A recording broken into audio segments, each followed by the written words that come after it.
Bonjour la communauté, je tenais à vous partager ce témoignage suite à une intervention d'hier soir sur un bébé d'à peine 2 ans qui a été brûlé au niveau du bas de la gorge et du thorax. Donc la maman m'a envoyé gentiment son témoignage ce matin pour me faire part des nouvelles de la petite, sachant qu'évidemment il y avait un échange SMS auparavant. Je vous laisse écouter cet enregistrement très court mais qui parle de lui-même. Merci beaucoup pour votre écoute. Nous avons fait appel à Ménange hier soir, à distance, pour notre petite fille de 2 ans qui s'était brûlée en buvant de la soupe et en avait renversé sur son torse.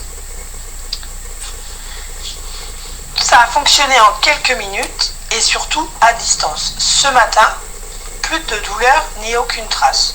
Je la recommande bien sûr pour d'autres guérisons, mais principalement pour celui-ci.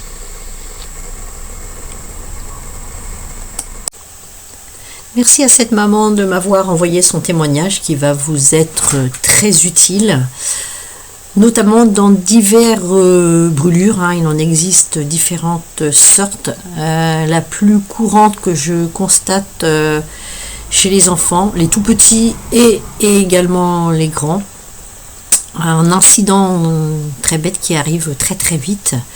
D'une part, vous vous préparez un café et vous allez chercher une bricole et boum, le petit qui est à peine en train de marcher ou qui est tout juste à la hauteur de la table veut attraper la tasse et paf, c'est tout sur le torse, etc. Ce n'était pas le cas de la petite fille. Donc, et là, c'est assez dramatique et ça fait vraiment mal. Il y a aussi le cas de figure que je rencontre assez souvent. On prend l'enfant sur ses genoux pour boire un café, un thé ou autre. Et du coup, c'est le dérapage.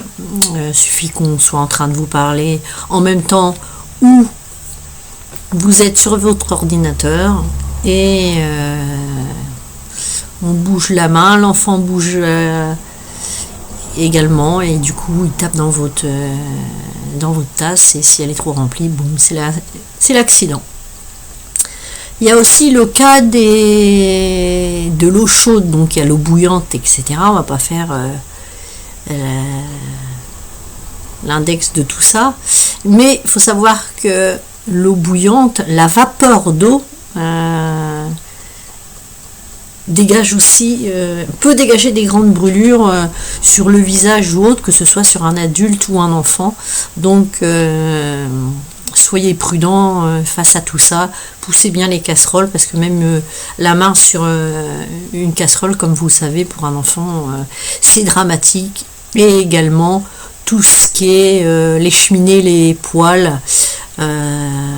J'ai eu un enfant au mois d'avril, étant donné qu'il faisait froid, qui avait mis la main sur la vitre de l'insert, qui était soi-disant sécurisée.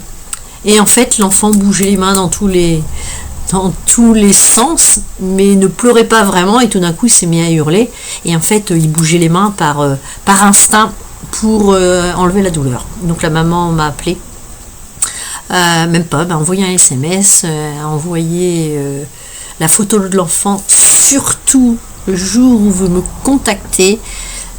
Gagnez du temps, envoyez un adulte, un enfant, de la tête aux pieds, une photo tête-pied comme on dit, pour que je puisse agir au mieux.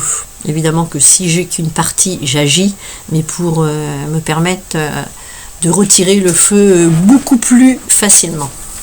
Et il faut savoir que comme j'ai la capacité d'enlever les cicatrices, il n'y aura aucune marque, et ça très rapidement. Ça fera l'objet d'une vidéo beaucoup plus importante sur des grands brûlés, voire 3e, 4e degré. Donc merci pour votre écoute. N'oubliez pas de liker, abonnez-vous, il y a beaucoup d'informations qui vont venir, il y en a déjà pas mal.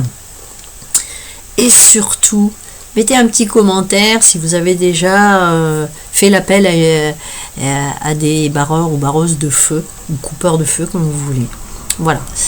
Je vous vous souhaite une belle journée. À tout bientôt. Ciao, ciao.